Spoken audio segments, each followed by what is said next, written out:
"I need a woman and you need a bed tonight." Those were the cowboy's first words, rough as gravel cutting through the desert silence. A single lantern flickered between them, casting gold on her wary eyes.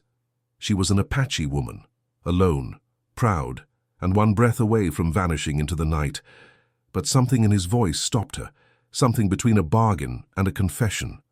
Outside, thunder rolled over the mesas. Inside, the air held a secret neither dared to name. What was he truly offering? A roof, a sin, or redemption? And what would it cost them both before morning? The wind carried the smell of rain and smoke across the empty plains as the lone cowboy rode into the dying light.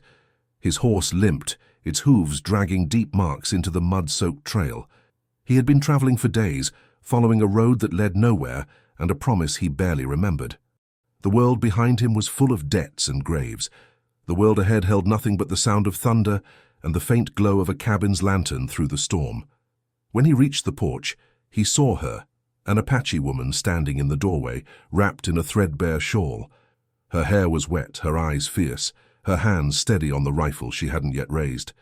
Behind her, the small cabin looked almost sacred, half ruin, half refuge. For a heartbeat, they simply stared at each other, the storm roaring between them like a living thing. He tipped his hat, his voice low. "I need a woman," he said, "and you need a bed tonight." She didn't move, didn't blink. The rifle stayed where it was, though her fingers trembled once, only once. The words were more than a proposal. They were a truce, an admission that both had been pushed too far by hunger, loneliness, and the cruelty of the plains. She studied him, the mud on his boots, the blood on his sleeve, the weary way he stood like a man carrying the weight of someone else's sins. Finally, she lowered the rifle. "No names," she said softly. He nodded. "No lies, either." A streak of lightning tore across the sky, lighting their faces for the briefest second. In that flash, he saw something in her gaze that he hadn't seen in years. Courage, maybe, or mercy. He couldn't tell which. When she stepped aside to let him in, the thunder broke above them like a verdict. The door closed. The lantern shook, and for the first time in a long while, two souls, who didn't believe in salvation, found themselves standing at the edge of it. The sound of rain thickened outside, steady and merciless, as the door closed behind them. Inside, the cabin felt smaller than it looked. Just a table, a cot, a pot of ashes still faintly warm. The cowboy took off his hat, water dripping from the brim. He stood there a moment, uncertain what to do with his hands, uncertain what kind of man he was about to become. The Apache woman crossed the room, silent except for the soft rustle of her shawl. She didn't look at him, but her presence filled the space. He noticed her wrists, thin, scarred, steady. She moved like someone used to surviving without permission. He cleared his throat. "You live alone out here?" She didn't answer. Instead, she poured water from a tin jug into a cracked cup and handed it to him. Her eyes flicked to his side, where the torn fabric of his coat was dark with dried blood. "You're hurt," she said finally. "It's nothing." She looked at him, really looked, and he felt the lie collapse under the weight of her silence. Without a word, she set down the jug, reached for a folded cloth, and dipped it into a bowl of rainwater. He watched her hands move, practiced, careful, as she pressed the cool cloth against his side. He winced, but didn't pull away. That was the act of care. The storm outside cracked open, thunder shaking the beams. When she stepped back, her eyes lingered on the gun at his belt. "You bring trouble with you." "Trouble's cheaper than whiskey," he said, voice dry, "and it lasts longer." Her mouth almost curved, almost... She turned away, stirring the ashes in the stove until faint orange glowed beneath the soot. "Then don't light it here," she said quietly. For a moment, only the rain spoke between them. He removed his coat, hung it by the door, and stood near the small fire she coaxed back to life. Steam rose from his shirt. He stared into the flames, wondering if he'd just found shelter or a new kind of punishment. Then came the threat. A low rumble, different from thunder, rolled through the ground. Hooves, many of them. She froze. Her hand went instinctively to the rifle propped against the wall. He turned sharply toward the window. The reflection of lightning cut through the rain-smeared glass. Shadows moving fast across the ridge. "Cavalry?" he asked. She shook her head, eyes narrowing. "No uniforms. Ranchmen. Maybe bounty riders." He tensed. The wound in his side pulsed in rhythm with the hoofbeats. "You expecting anyone?" "I don't get visitors," she said. "Not twice." Outside, the hoofbeats stopped. Silence stretched. Then, a man's voice, low, mocking, cut through the storm. "Anyone in there still alive?" Her breath hitched. The cowboy's hand slid to his revolver, thumb resting on the worn hammer. He felt his pulse steady, the kind of calm that only came when death was close enough to touch. She moved beside him, rifle raised, her shoulder brushing his arm. The gesture was small, but enough to tell him what words didn't. They'd stand together. For now. A knock. 3 slow hits against the wooden door. The cowboy said under his breath, "They don't sound like men looking for shelter." Her reply was a whisper. "No, they sound like men who know my name." Lightning flashed again, and in that flash he saw the fear she'd hidden behind her calm. It wasn't just fear, it was memory. He didn't ask what they'd done to her before or why they'd come back. Some truths were already written on the air between them. "Stay behind me," he said. She didn't. When the next knock came, louder this time, she swung the rifle toward the door. "If you open it," she warned, "make sure it stays open long enough for them to see the barrel." He almost smiled. Grim, tired admiration. "I talk like someone who's been left to bury her own dead. I have," she said. The third knock became a pounding. The door rattled. The wind screamed through the cracks. Then, micro-victory, the sound faded.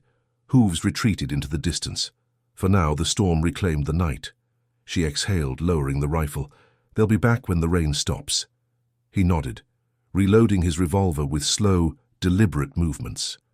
"Then we've got till morning." She poured 2 cups of blackened coffee, slid one across the table. "You said you needed a woman," she murmured, "but what you really need is rest." He met her eyes. "And what do you need?" Her answer came like smoke. "A reason to trust you." The cabin fell quiet except for the storm's dying breath. Outside, dawn's first light began to bleed through the clouds, thin, uncertain, like mercy testing the horizon. From far off, a single gunshot cracked through the valley. He looked toward the window. She didn't flinch. He holstered his revolver and said softly, "Guess morning came early." The sun had barely risen when the cowboy pushed open the door. The storm was gone, but its anger lingered in the smell of wet earth and smoke. The plains stretched wide and silent, painted in the pale light of dawn. Every sound felt sharper now, the drip of rain from the eaves, the creak of saddle leather, the faint rattle of his breath. He scanned the ridge where the riders had disappeared hours earlier. Nothing moved, but he knew better than to trust calm mornings. Trouble had a way of circling back when a man thought he'd outlasted it. Inside, she was already awake, kneeling by the stove. Her hair was unbound now, heavy and dark against her shoulders. She had changed clothes, dry buckskin, worn smooth by years of wind and dust. She looked smaller somehow, but not weaker. He stepped inside quietly, closing the door behind him. "They gone?" she asked, without turning. "For now. They'll wait for the ground to dry, then they'll ride again." He nodded, removing his gun belt and setting it on the table. "Then we got hours, not days." She stirred the ashes, coaxing the fire back to life. "I talk like a man used to running. I talk like a man who's bad at staying." That earned him a glance, quick, sharp, measuring. "Maybe that's why you came here." He didn't answer. Instead, he knelt near the fire, holding his hands out to the weak heat. For the first time, he noticed the details of the cabin, the small woven baskets, the clay pots marked with tribal symbols, the feathers above the doorframe, each one carefully placed, like a prayer holding the roof together. "You built this place yourself?" he asked. "With what I had left," she said simply. He nodded. "And the men outside?" "They belonged to the rancher who killed my husband. They took our land when he died. Then they came for me. I ran before they could finish what they started." He let the silence sit. The fire popped softly. When he finally spoke, his voice was low. "You think they know I'm here?" "They know someone's here," she said. "That's enough." The truth hit like a slow bruise. They weren't hunting her anymore. They were hunting them both now. He stood, rolling his shoulders against the ache of his wound. "You got another horse?" "One. Old. Faster than he looks." "Then you pack what you can. I'll saddle him." She hesitated, hand stilling on the table. "You mean to take me?" He met her gaze. "I mean to leave no trail they can follow." Her eyes softened for the first time. Not trust, but something close. "You talk like a man who used to believe in saving people." "I did. Once." As he stepped outside to prepare the horses, the light changed, brighter, harsher. The land steamed as it dried, revealing the deep prints of hooves leading toward the horizon. He counted them. 6 riders, maybe 7. Heavy horses, carrying rifles. He worked fast, tightening the cinch, wiping mud from the reins. His hand shook once, when the pain from his wound flared, but he didn't stop. Behind him, the cabin door opened, and she appeared with a small bundle, food, water, a blanket, and a carved pendant hanging from her neck. "You ride behind me," he said. "We move through the canyon till dark, then north." She looked at him, unreadable. "And after that?" He didn't answer. Men like him didn't plan past tomorrow. They rode hard until the sun climbed high. The land turned to shimmering golden dust, every mile erasing another piece of their old lives.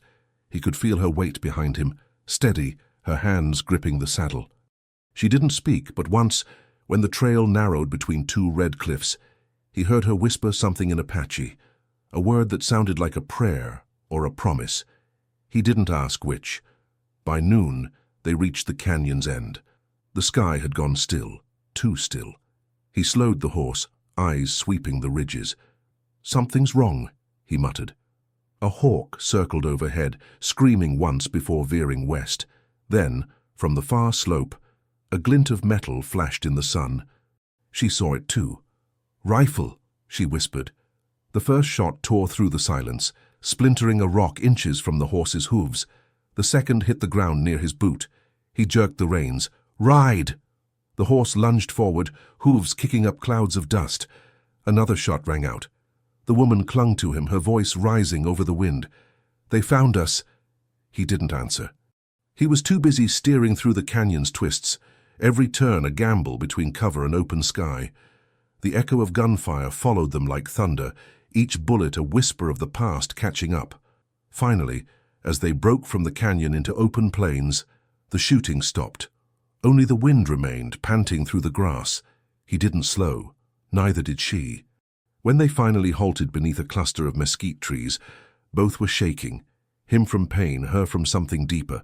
She slid off the horse, knees weak. "They won't stop," she said. He nodded. "Neither will we." She looked at him then, the desert light catching the tears she didn't bother to hide. "Why are you helping me?" He met her eyes, voice rough. "Because I said I needed a woman. Turns out I needed a reason." The wind shifted. From the canyon, faint echoes of horses drifted through the heat. They weren't safe yet.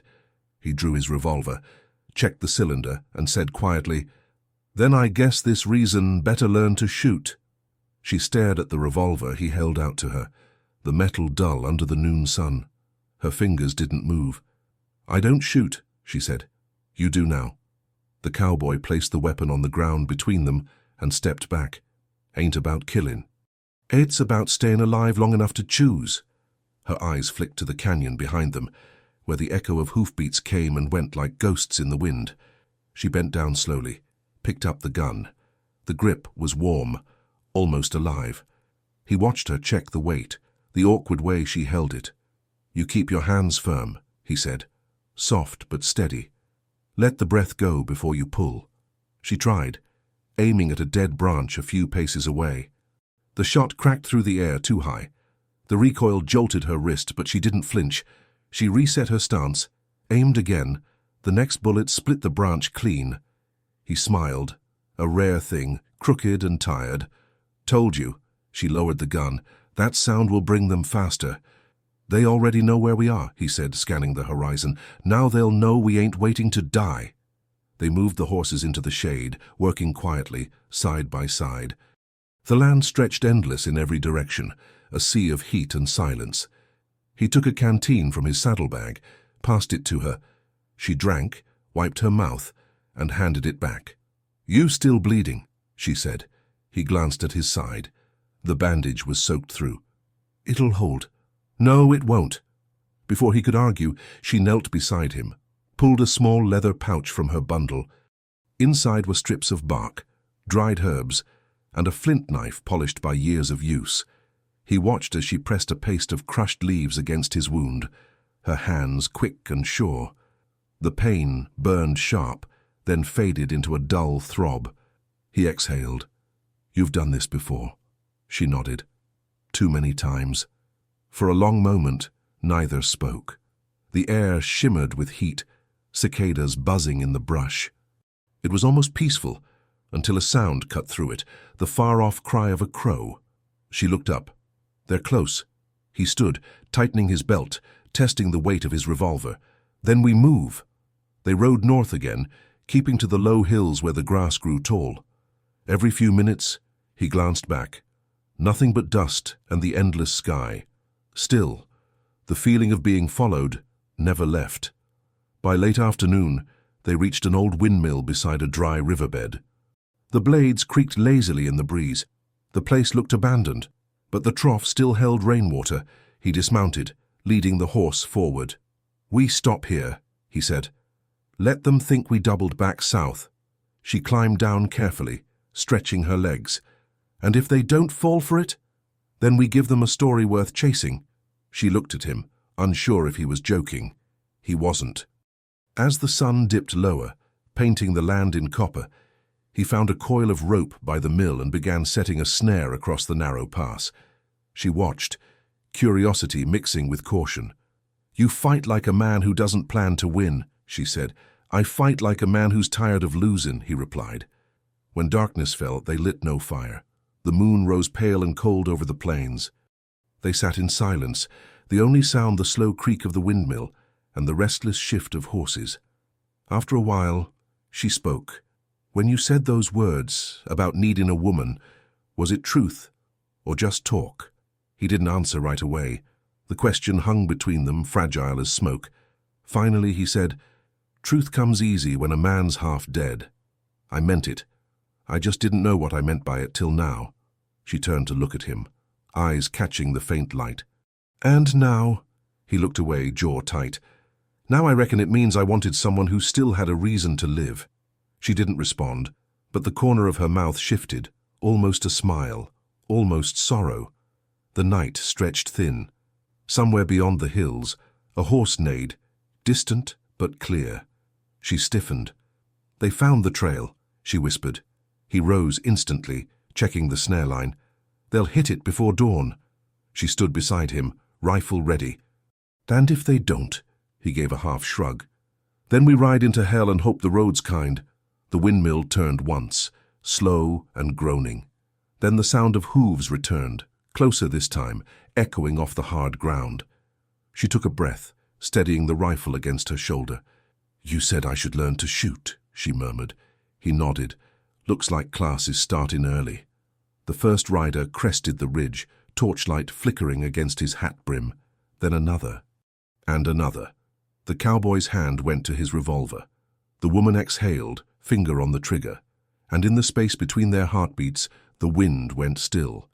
The first shot came from the ridge. A spark, a scream of air, and the windmill's blade shattered with a metallic cry. The horses bolted, reins snapping against the fence post. Dust swallowed the clearing in a single breath. The cowboy grabbed her shoulder, pulling her behind the stone trough as another bullet tore through the air. "Stay low!" he shouted. She fired once, the recoil punching through her arms. The echo rolled through the valley, scattering crows into the sky. "Two riders to the left," he said, reloading fast. "One flanking wide?" She nodded, already shifting position. The fear in her eyes had changed shape, still there, but buried under something harder, steadier. He caught the faint tremor of her breath, the way her finger settled on the trigger like a heartbeat learning a new rhythm. A rider charged from the slope, rifle raised. She shot first. The man tumbled from his horse, rolling into the dirt. Silence followed, heavy and final. She stared at what she'd done, her pulse drumming in her throat. The cowboy leaned closer. "Don't stop now." Her next shot missed, but her third didn't. Two riders turned back, retreating into the darkness, their torches flickering like dying stars. When the noise faded, the cowboy rose halfway, scanning the horizon. "3 down," he muttered. "4 left, maybe 5. Her hands shook now that the quiet had returned. "They'll bring more. Then we keep moving." He staggered to his feet, wincing as the pain in his side flared. Blood seeped through the fresh bandage. She reached for him, but he waved her off. "Ain't the first hole I've carried. Maybe the last if you don't listen." She tore a strip from her shawl, pressed it against his ribs until he hissed through his teeth. Her touch was firm, unflinching. "Why help me?" he asked, voice rough. "You had your chance to run." "Because you stayed when you could have left." That answer landed somewhere deep, too deep. He looked away before she could see what it did to him. The windmill groaned again, swaying like an old preacher losing faith. The night had turned strange, too quiet, too wide. Somewhere in the dark, an owl called, and both of them froze. "Signal," he whispered. "They're circling." He took her hand, pulled her toward the dry riverbed. They moved fast, the sand muffling their steps. She carried the rifle close, eyes sharp as moonlight. When they reached the far bank, he stopped to listen. The hoofbeats were faint again, scattered across the ridge. "They're not sure where we went," he said. She looked back toward the windmill. The torchlight there was dying, the figures small against the horizon. "They'll find the tracks. By then, we'll be gone." They climbed until the ground leveled into a plateau. From up there, the desert stretched endless, silver under the moon, cold as stone. He tied the horses near a cluster of rocks, then sat, pressing a hand to his side. She joined him, pulling the blanket from her bundle and spreading it over both of them. They didn't speak for a long while. Finally, she said, "When this ends, where will you go?" He looked toward the horizon. "Ain't thought that far. You talk like a man already buried." He gave a faint smile. "Maybe I am." She studied him quietly. "You ever had a home?" "Once." "Didn't last? What happened?" He hesitated, then said, "Same thing that happens to anything worth holding. Someone took it." Her gaze softened. "Then maybe this time you take it back." He turned toward her, the moonlight catching the faint scar along her cheek. "You talk like you believe in second chances. I believe in fighting for one." They sat in silence again, the cold creeping through the night. Below them, the land glowed faintly, the wind carrying the smell of sage and gunpowder. Somewhere, a coyote howled, a lonely, broken sound. She leaned closer, her voice barely above a whisper. "If we live through this, will you still need a woman?" He met her eyes. "If you're the one still standing, I'll need nothing else." Her hand brushed his, hesitant, then certain. For a brief heartbeat, the world shrank to the space between them. No sound, no storm, no blood, just the quiet promise of something neither had the right to hope for. Then the wind shifted again. Hoofbeats, distant, steady, relentless, echoed up from the canyon. The riders had found their trail. The cowboy stood, holstering his revolver. "They're coming." She rose beside him, loading her rifle with calm hands. "Then let 'em." He smiled, a slow, weary grin. "That's the spirit." They turned toward the approaching dust, the horizon trembling under the weight of it. Somewhere behind that sound lay death, maybe redemption. He didn't much care which found them first. The riders came at dawn. The first light of morning broke against their silhouettes, men on horseback, rifles across their backs, faces hidden by dust and distance. The land itself seemed to hold its breath. The cowboy crouched behind a boulder, the woman beside him, rifle balanced on her knees. They hadn't slept. The wind was sharp, slicing through the hush like a knife. "How many?" she whispered. "6," he said. "Maybe 7. The rest stayed behind to pick the bones." She nodded once, Her hair whipped in the wind, eyes narrowing as she spotted a rider breaking away from the group. They're spreading wide. "Trying to flush us out," he said. "We'll let 'em think it's working." He reached for the saddlebag, pulling out a small glass flask and a strip of torn cloth soaked in oil. She watched him twist the cloth, lighting it with a match that flared briefly against the dawn. "What's that?" "Bait." He hurled the burning cloth into the grass below. Flames caught fast, licking up in thin, hungry lines. The smoke rose dark and crooked, curling toward the riders like a signal. "They'll see it," she said. "That's the point." They waited. The sound of hooves grew louder, closer. The first rider galloped through the smoke, coughing, waving his arm to signal the others. That was his mistake. The cowboy fired once. The man toppled from his saddle, hitting the dirt hard. Before the others could react, the woman fired too, clean, precise. Another horse screamed and fell, the rider tumbling beneath it. "Two down," he said, voice flat. "They'll come harder now. They always do." The next minutes unfolded like thunder.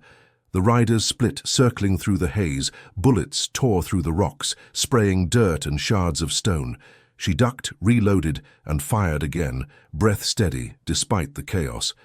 He moved like he'd done this 100 times, swift, deliberate, without hesitation. Each shot was a punctuation mark in the story neither of them had asked to write. When the gunfire finally thinned, he turned to her. "You hit." She shook her head, though her hands trembled slightly. "You?" "Not yet." They stayed low until the smoke began to clear. Bodies dotted the field below, some still, some crawling. The surviving riders turned their horses, retreating into the far hills. The woman lowered her rifle. "They're running. For now." He slumped back against the rock, breathing hard. The adrenaline left him quick, replaced by a deep, aching fatigue. She tore another strip from her shawl, binding his shoulder tighter where the bleeding had started again. "You're losing too much," she said. "I've lost worse." She looked at him, eyes fierce. "Don't joke about dying." "I ain't," he said softly. "Just telling the truth." For a while, they sat in the shadow of the rocks, the battle fading behind them. The land smelled of ash and blood and morning dew. She stared at the rising sun, its light spilling across the plains. "You could leave," she said. "Ride south. They'll follow me, not you." He shook his head. "I don't ride away from ghosts. You don't owe me anything." He smiled faintly. "Maybe not. But I owe the world one good thing before I go." She turned toward him then, her expression caught between defiance and disbelief.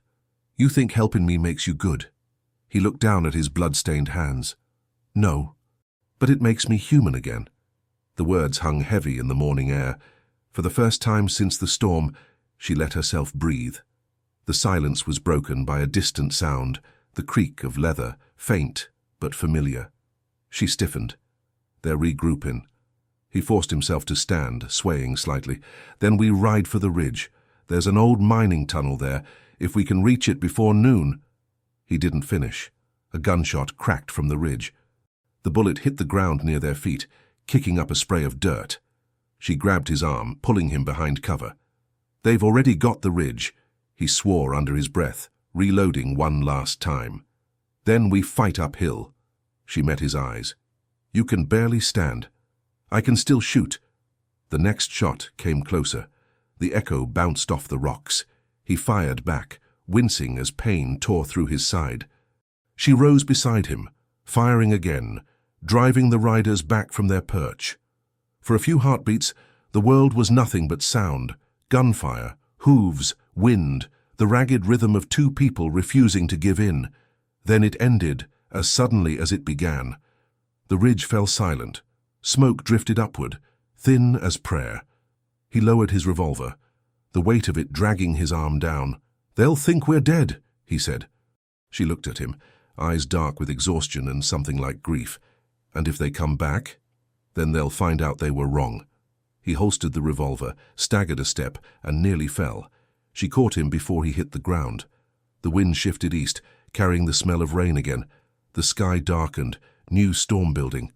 She looked toward the horizon, then back at him. "You can't keep fighting forever." He smiled faintly, eyes half closed. Ain't fighting. Just try not to disappear. Her grip tightened. Then don't. He met her gaze. You keep me here, and maybe I won't. The storm rolled closer, the first drops hitting the dust. They sat beneath the rocks, surrounded by smoke and silence, two battered souls waiting for whatever came next. The thunder cracked, rolling across the plains like a warning. He opened one eye, smirking through the pain. Guess the desert ain't done talking yet. The rain came back hard, thick drops cutting through the dust, washing the blood from the stones. By noon, the sky was a single sheet of grey. The wind hissed across the open ground, carrying the low groan of the windmill they'd left behind. The cowboy sat propped against a rock, pale and soaked, his hat pulled low to keep the water from his eyes. The Apache woman worked beside him, building a small fire beneath an overhang of stone, shielding it from the rain with her body. The fire fought for breath, crackling weakly, but she kept at it until the smoke rose steady. "You should rest," she said. "I rest. I stop breathing," he muttered. "You're already halfway there." That earned her a ghost of a smile. He reached into his coat, pulling out a crumpled piece of paper, creased, mud-stained, edges torn. She frowned. "What's that?" He hesitated, then handed it over. "Wanted notice." "For me." She unfolded it slowly. The ink had bled, but the words were still clear. Reward, $500. Theft, assault, flight from justice. She looked up at him. "What did you steal?" He stared into the fire. "Nothing worth taking, except my own life back." He shifted, pain biting deep, but his voice stayed steady.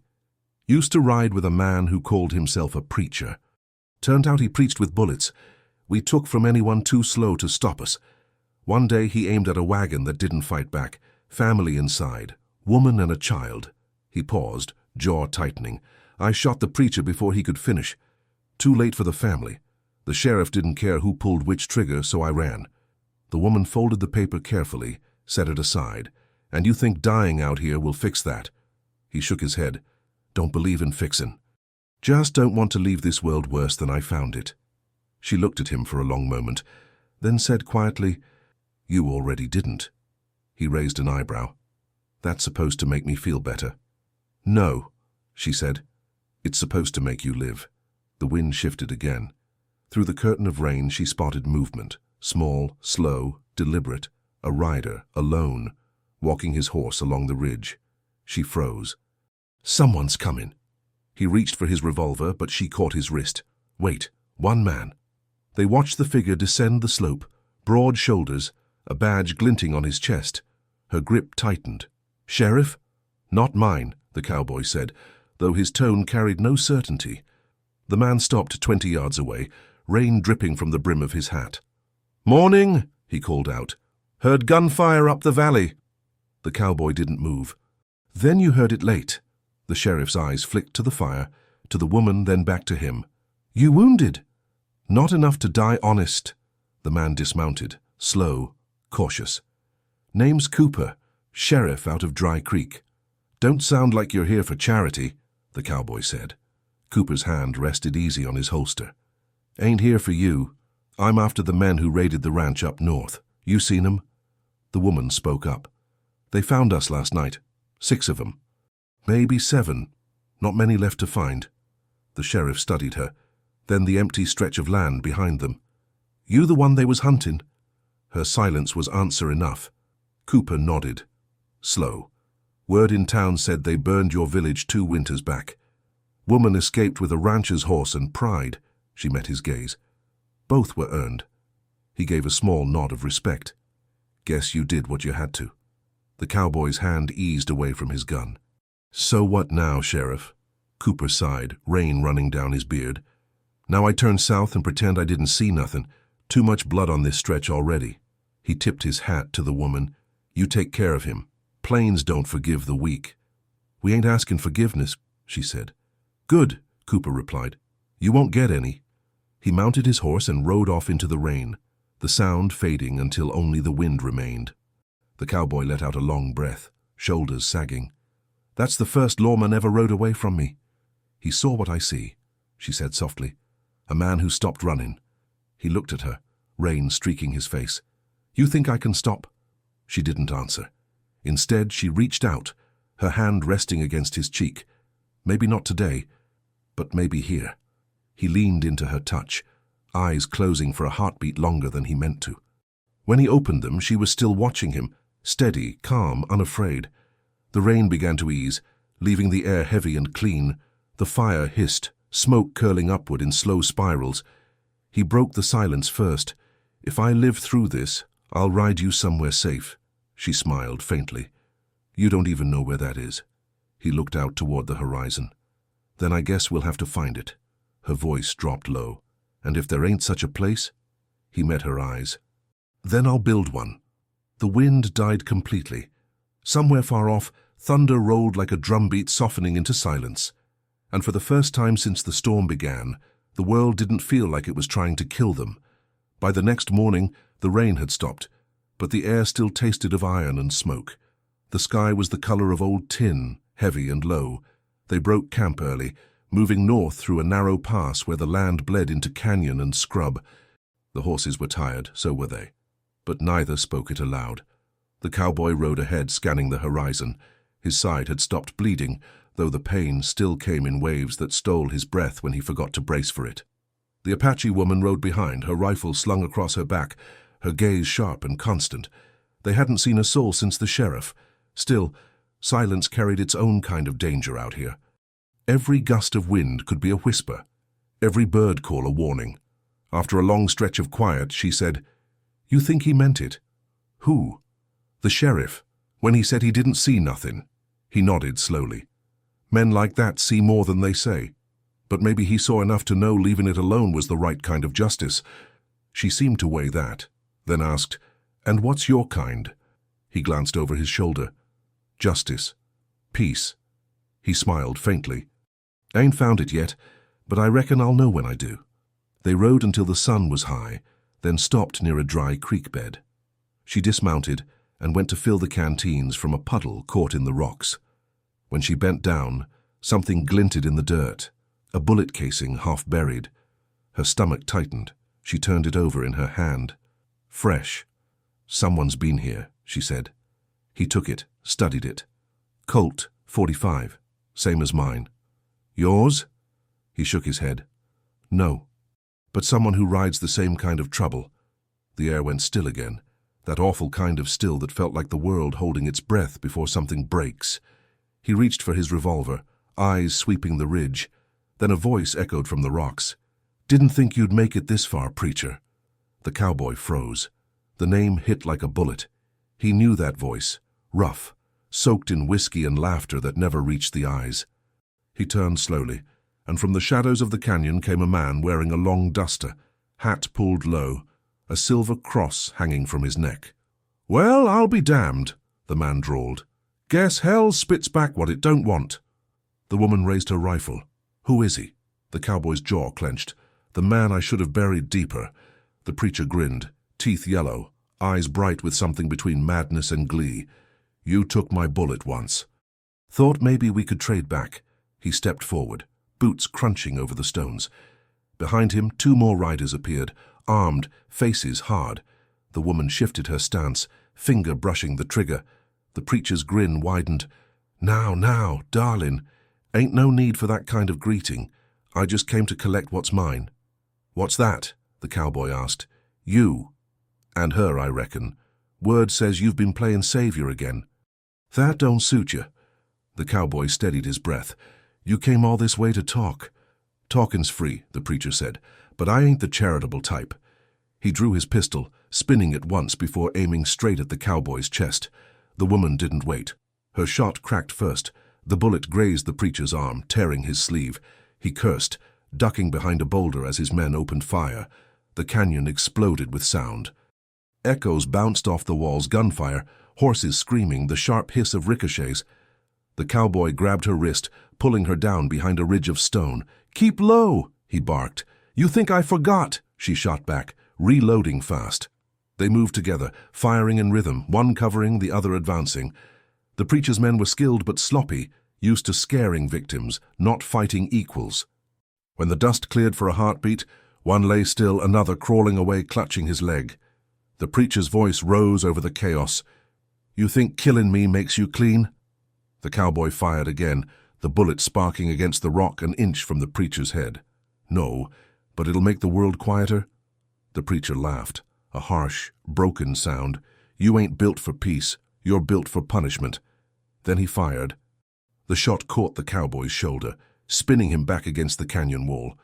"Enough!" the woman screamed. She stepped out, rifle leveled, her breath shaking. "Drop it!" The preacher turned, slow, smiling. "You gonna shoot a man of God?" "I don't see one," she said. Her shot rang out. The preacher stumbled, falling to his knees. The cross around his neck swung once, twice, then went still.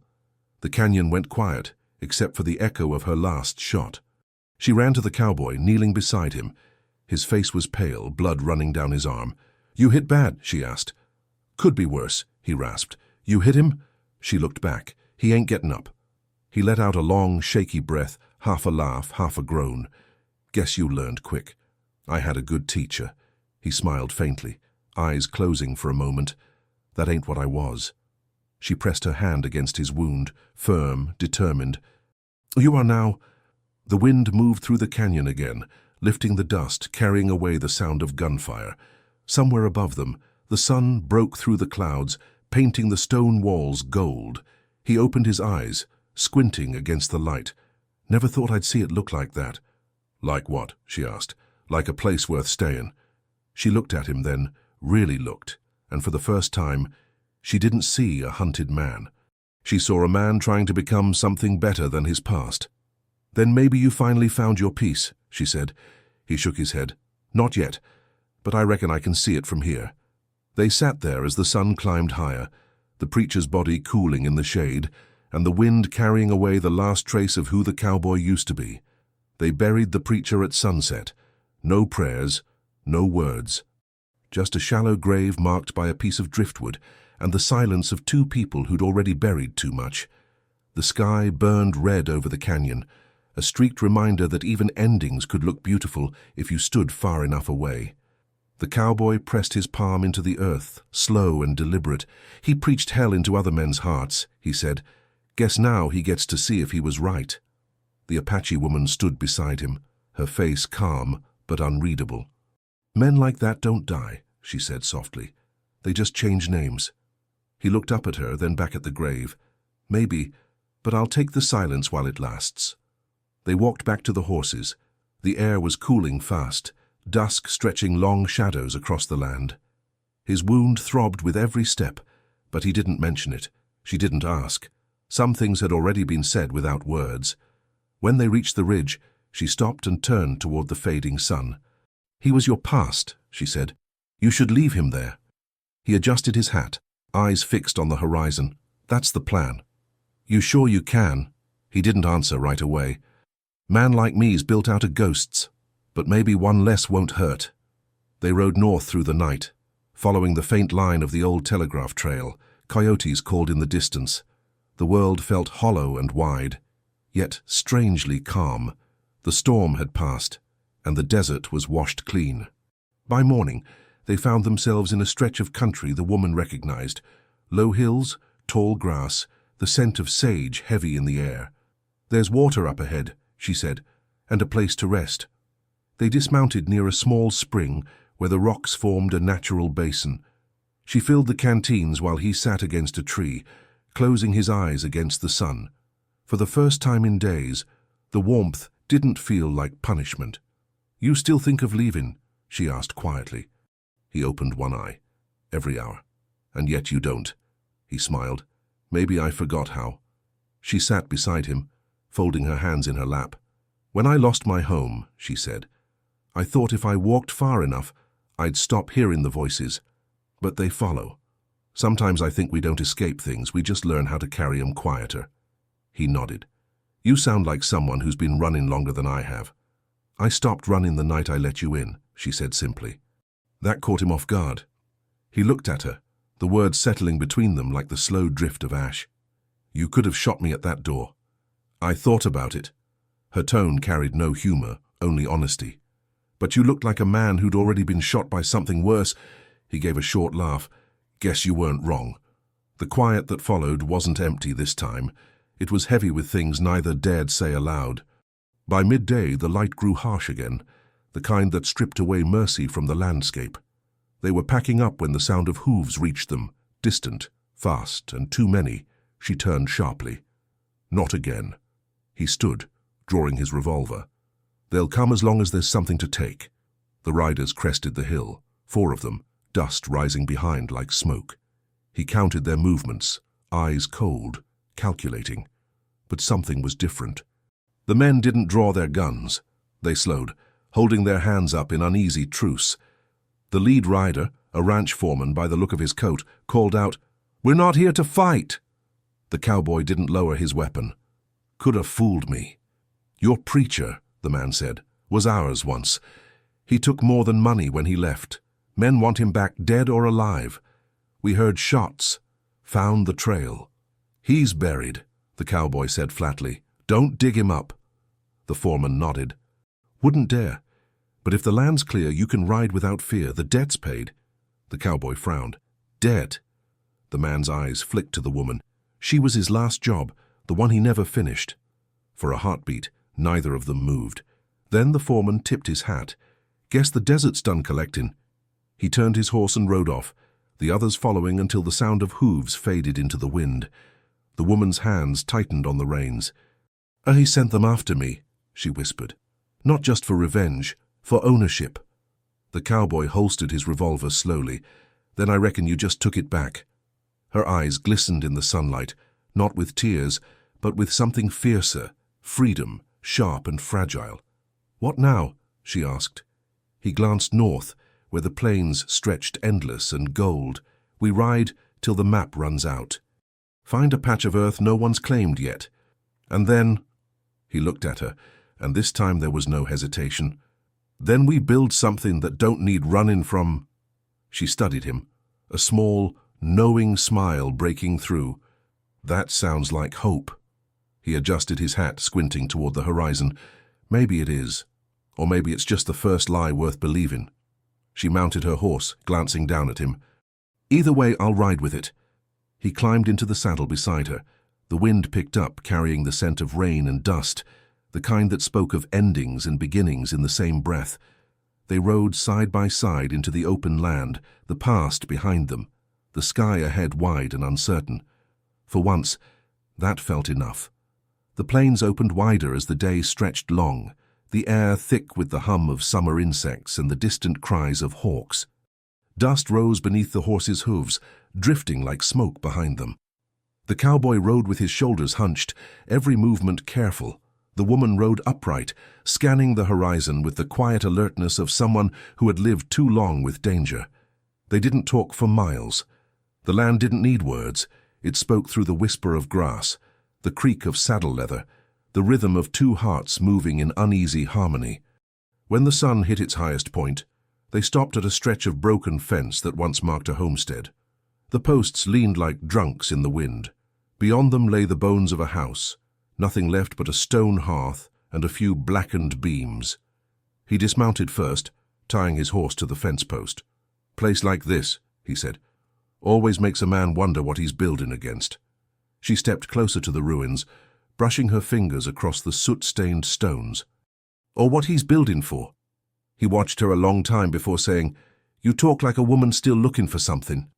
"Maybe I am," she replied. "Maybe I already found it and don't know how to keep it." He lowered himself to sit on a fallen beam, breathing slow. The wound at his side had sealed over, but every heartbeat still carried a sting. "You think peace feels like this?" he asked. She turned toward him. "How's that? Like you're waiting for the next thing to break." She knelt beside him, resting her rifle on the ground. "Peace ain't what the world gives, it's what you stop taking from it." He gave a soft chuckle.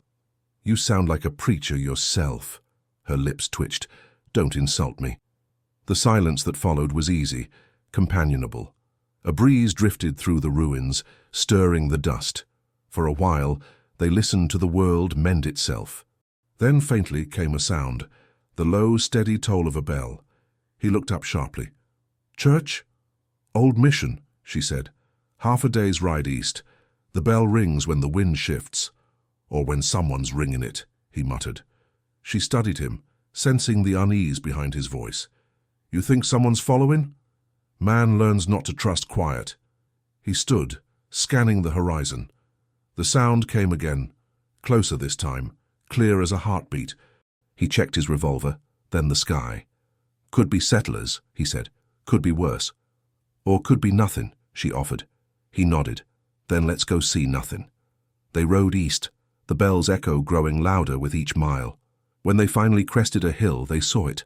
A crumbling adobe mission standing lonely against the plain. The roof had caved in on one side, and a single bell swung in the tower, clanging softly in the wind. The woman slowed her horse. Looks empty. He dismounted, walking forward. Empty places lie best, he said, and pushed open the door. Inside, the air was cool and dim. Dust hung like mist in the light filtering through the cracks.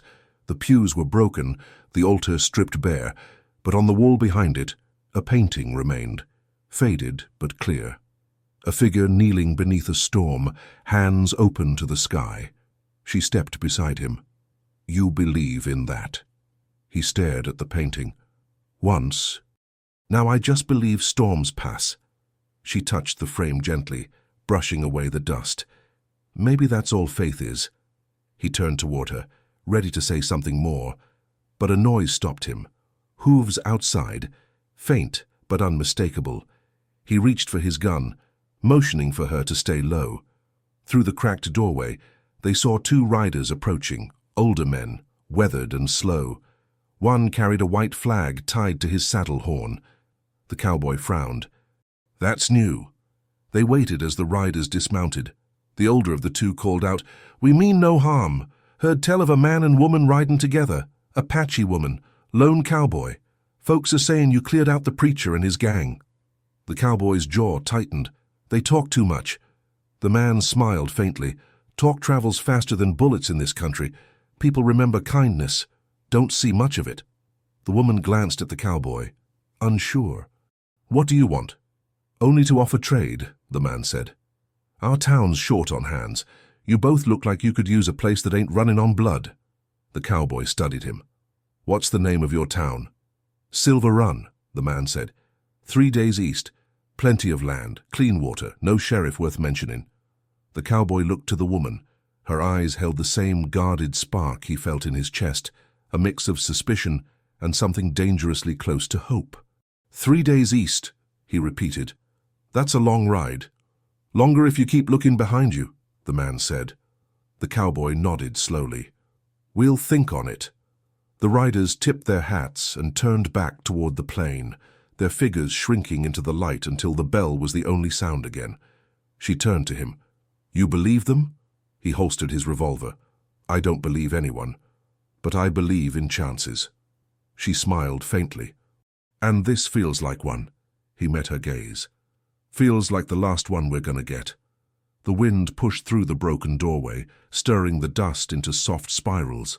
The bell swung once more, its sound fading into the distance, half warning, half promise.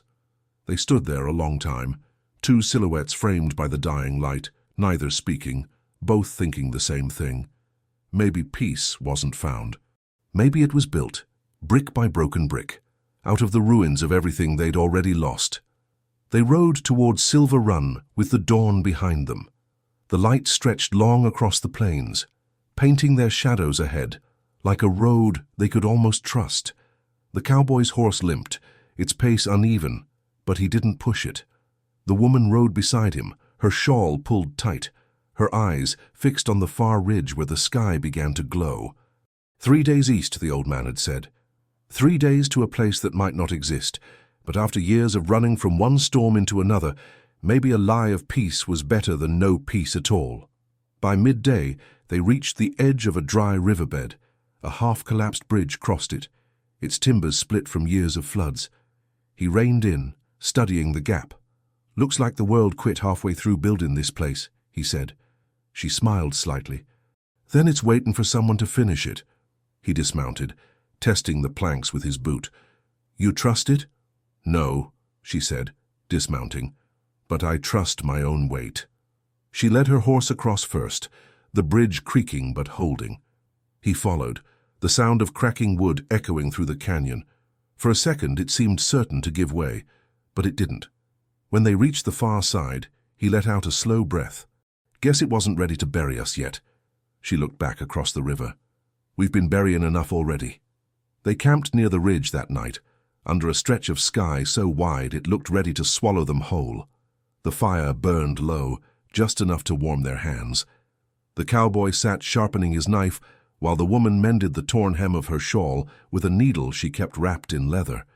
He watched her hands move, steady, patient, unhurried. "You fix things quiet," he said. "That's the only way they stay fixed." He nodded, then set the knife aside. "You ever think about what comes after Silver Run?" She threaded the needle again. "After. Say we make it, say the folks are true, the work's honest, the nights are quiet. What then?" She looked into the fire. "Then maybe I plant something. Wheat or corn, something that needs rain more than blood." He smiled faintly. "And you?" she asked. He tossed a twig into the fire. "Maybe I just stop counting the men I've outlived." The flames flickered, painting their faces in shades of gold and shadow. The silence that followed wasn't heavy anymore. It was tired, but peaceful. When he finally spoke again, his voice had softened. "You know, you never told me your name. You never asked. I figured you had your reasons." "I did." He nodded once, waiting. After a long moment, she said, "Narlin. My mother named me after the wind that carries seeds."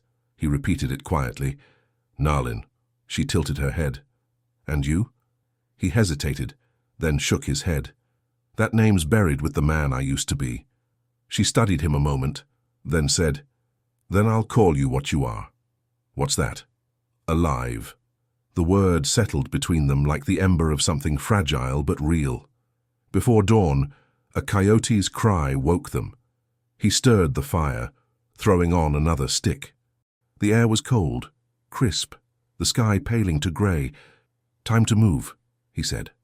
They rode until noon, when the land finally changed, hills smoothing into open fields, patches of green breaking through the dry gold. In the distance, smoke rose in thin, white lines. She squinted. "Town." He nodded slowly. "Looks like one." As they drew closer, the shape of Silver Run took form. A handful of buildings around a dusty main road, a small chapel with a leaning steeple, a windmill turning slow against the light.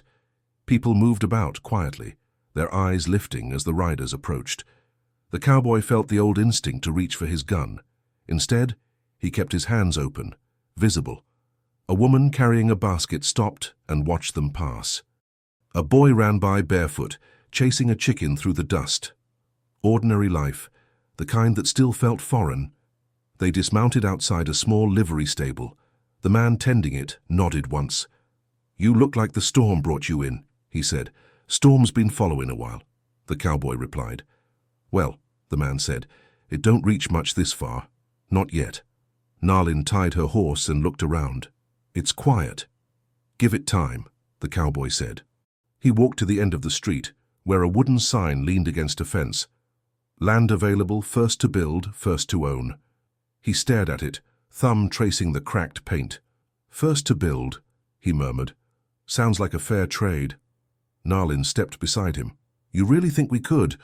He looked at her, then out at the empty land beyond the town. "Ain't nothing left to run from. Might as well run towards something." She followed his gaze. "Then let's start with ground that remembers no names." He smiled, tipping his hat. "Then I reckon this is as good a place as any to forget mine." The wind picked up, carrying the scent of dust, wood smoke, and rain far away. The bell of the chapel rang once, low, uncertain, but clear. And for the first time the sound didn't mean danger, it meant beginning. They stood there a moment longer, two figures framed by the wide, forgiving sky, before leading their horses toward the empty stretch of earth, waiting to be made into something worth staying for. The first morning in Silver Run smelled of sawdust and rain. A fine mist hung over the valley, turning the world soft and grey. The cowboy stood shirtless by the edge of the plot they'd claimed, barely half an acre of stubborn ground, driving fence posts into the soil one by one. Each hammer strike echoed like a heartbeat against the hills. Nalin watched from beside the half-built corral, her hair tied back, sleeves rolled. She was sketching lines in the dirt with a stick, planning where to plant, where to build, where the light would fall come morning. "You're building a dream like a map," he said, pausing to rest the hammer against his shoulder. She smiled faintly. "Dreams don't stay if you don't give 'em borders." He nodded. "Never had much luck with borders. You never had the right ground." He leaned against the post, studying her. "You always sound like you're sure about things." "I ain't," she said. "I just decided to stop being afraid of being wrong." The wind picked up, brushing through the dry grass. The town lay quiet behind them. A few smoke trails, a dog barking, the distant sound of someone hammering a roof plank. It was the sound of something fragile learning to hold. By noon the fence stood upright, rough but steady. The cowboy wiped the sweat from his brow, wincing as his shoulder flared. Nalin walked over with a tin cup of water. "Don't pretend you ain't hurting," she said. He took the cup, smiling crookedly. "If I pretend good enough, maybe I'll start believing it. Lies only work if you stop looking at the truth."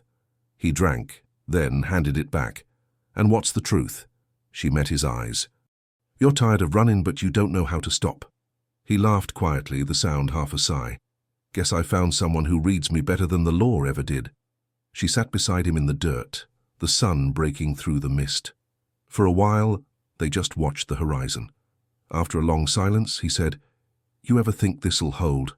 She frowned. "What?" "This." He gestured to the fence, the earth, the faint outlines of what could someday be a home. "I ain't sure the world lets folks like us keep things." Nalin brushed the dirt from her hands. "Then we make it forget who we were." He studied her face, the stillness, the steadiness that came not from peace, but from surviving enough chaos to know what it cost. "You talk like someone who's already done that." "I had to." She looked away, her voice low. "Before the raids, I was promised to a man from another tribe. He died before we could marry. The night the soldiers came, I buried his name so deep even I stopped answering to it." The cowboy didn't speak for a while. When he did, it was soft. "Guess we both left ghosts behind." She nodded. "But ghosts don't mean you're cursed. They mean you were loved once." He turned that over in his mind, then said, "If that's true, then maybe there's a way back." She looked at him. "Back to being the kind of man someone could love again." The words came out raw, almost like confession. The air between them thickened, heavy with things unsaid. Nalin didn't move, didn't smile, just looked at him with the kind of stillness that said she understood, then stopped looking back to find it. He nodded slowly, eyes fixed on the horizon. "You ever think maybe that's why the storms keep following me? So I don't stop long enough to feel what I lost. Or maybe," she said, "they're trying to wash you clean." The wind shifted again, carrying the smell of rain from far off. He looked up at the clouds. "Guess we'll find out soon." They worked through the afternoon, building the frame of a small cabin from the wood traded at the mill. The walls rose crooked but strong. By sundown, the doorway stood open to the valley, light spilling in through the gaps like blessings that didn't ask to be earned. When they sat by the fire that night, she handed him a small piece of cloth, embroidered, frayed at the edges. "My mother's," she said. "Used to hang it over our doorway to keep storms from coming in." He turned it in his hands, tracing the faded stitching. "How sure you want to give this?" "It ain't protection if you keep it hidden."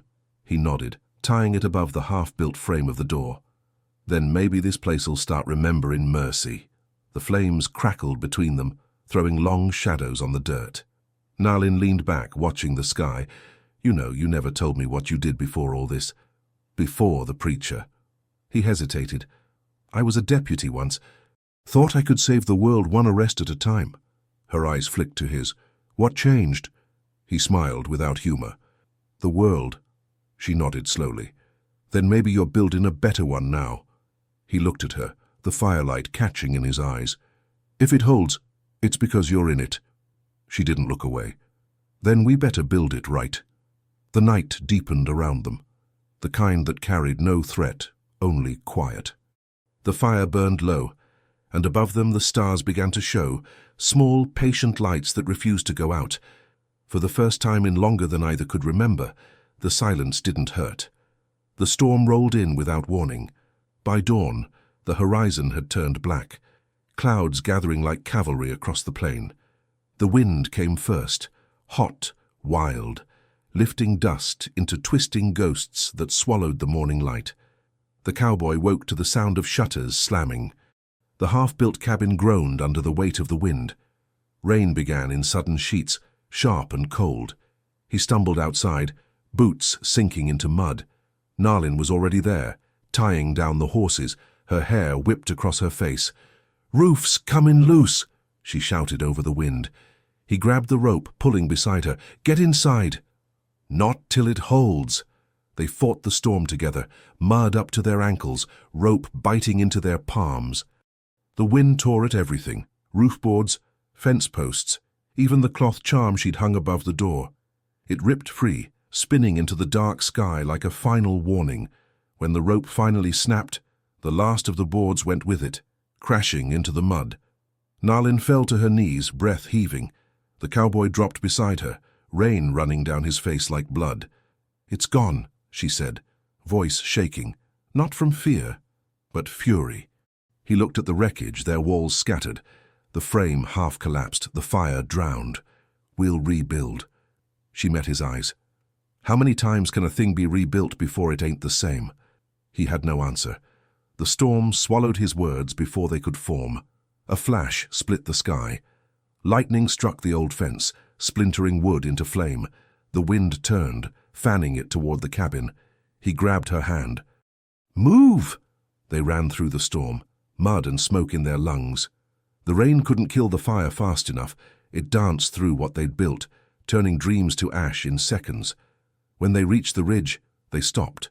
Below them, their home burned against the storm, orange and gold. A fragile defiance. Nalin's face was unreadable, her eyes reflecting the flames. "Maybe this land don't want us," he shook his head. "Land don't want or hate. It just tests who stays." She turned to him. "Then what's the test?"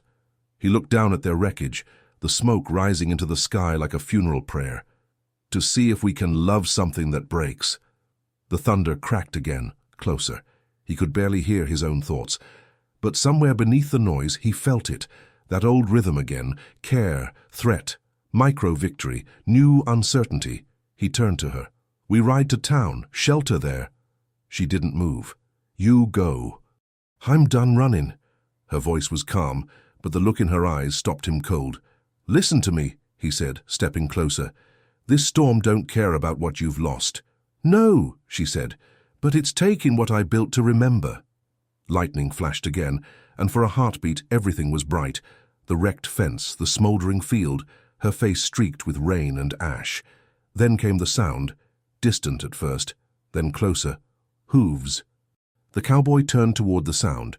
3 riders were cutting through the storm from the south, dark shapes against the rain. "Not again," he muttered.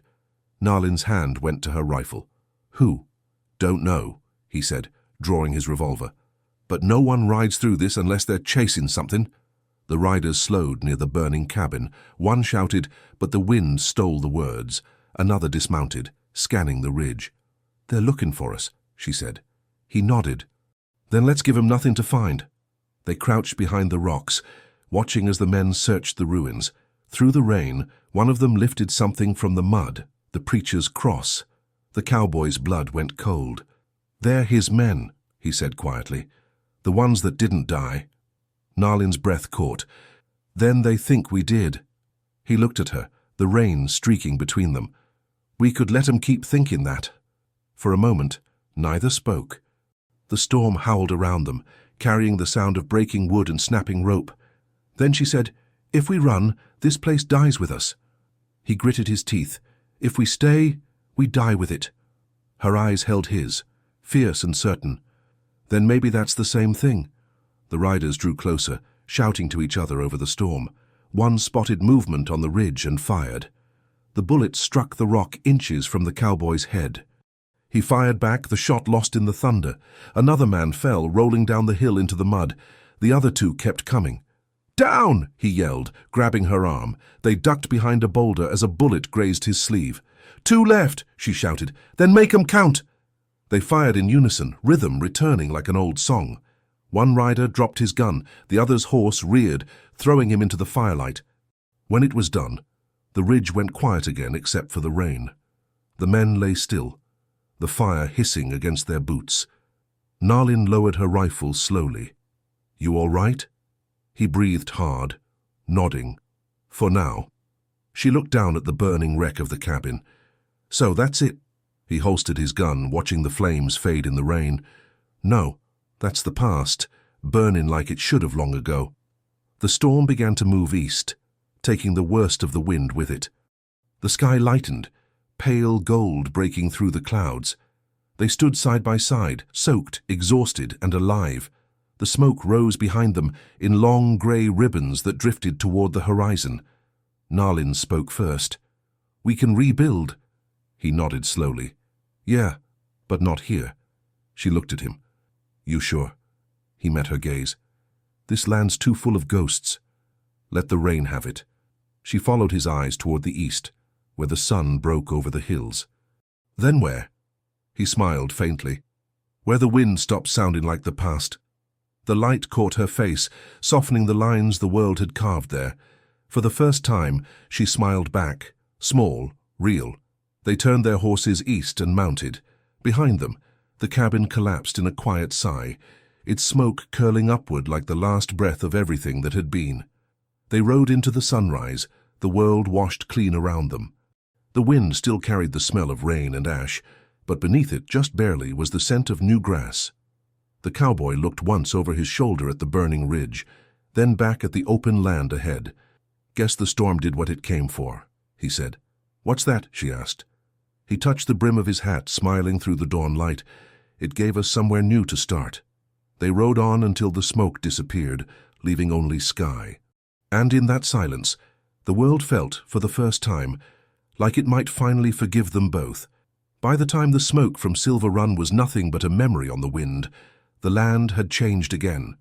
The hills rolled softer, greener. The air smelled of wet sage and iron, like the earth had just been born. They rode without speaking for hours, until the sun climbed high, and the silence between them became something gentle instead of heavy. At a rise in the land, they stopped. Below lay a valley untouched, ringed by cottonwoods and a narrow creek that shimmered like glass under the noon light.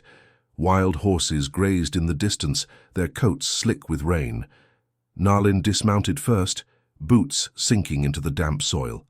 "This place," she said, almost a whisper, "feels alive." The cowboy followed her gaze, nodding slowly. "Alive's a start." They walked to the creek's edge. The water ran clear, fast, full of the kind of sound that belonged to places the world had forgotten. He knelt, dipped his hand in, and let the cold bite his skin. "This one don't run dry," he said. She smiled faintly. "Then maybe neither will we." He looked up at her, hair wind-tossed, face streaked with the last traces of the road, and thought, not for the first time, how some storms leave behind the kind of calm worth dying for. They made camp by the water that night. No fire this time, just stars, thousands of them scattered like gold dust across the black. The wind moved softly through the grass, whispering instead of howling. For a long while, they sat in silence. Then Nalin said, "Do you ever wonder if we're meant to be found again?" He turned the thought over like a coin between his fingers. "By who?" "Anyone," she said. "The world we left. The people who think we're dead." He poked at the dirt with a stick, drawing the faint outline of a cross, then rubbed it out again. "Maybe we are," he said. "Maybe that's what it takes to start over, dying without going under." She nodded, staring into the night. "Then we'll need new names." He smiled faintly. "You already gave me one." "Alive," she said. He tipped his hat. "Ain't heard a better one." A soft laugh escaped her, a sound so rare it startled even her. "Then alive, we build here." They slept under the stars, and for the first time in years neither dreamed of running. When morning came, the world was bright and quiet. The cowboy rose before dawn, walking down to the creek. The mist hung low, curling around his boots. He looked east, where the first light touched the grass, and felt something he couldn't name. Not peace, not forgiveness. Something older, something earned. Behind him, Nalin stirred. "You're awake early," he turned, smiling. "Couldn't sleep, world's too still." She joined him, wrapping her shawl around her shoulders. "Still's not a bad thing." "No," he said softly. "It's just new." They stood together in the morning hush. A hawk wheeled overhead, its cry sharp and clear. The wind moved through the cottonwoods, making the leaves shimmer like silver. "You ever think we'll be forgotten?" she asked. He thought about that. Maybe. But maybe that's the point. The world forgets what it needs to keep living. She smiled, watching the hawk vanish into the distance. "Then let it forget." He nodded. "Long as we remember." They spent the next days building small, shelter first, then fire, then fence. No walls too high, no doors locked. The rhythm of work steadied their hands, the kind of rhythm only found after years of chaos.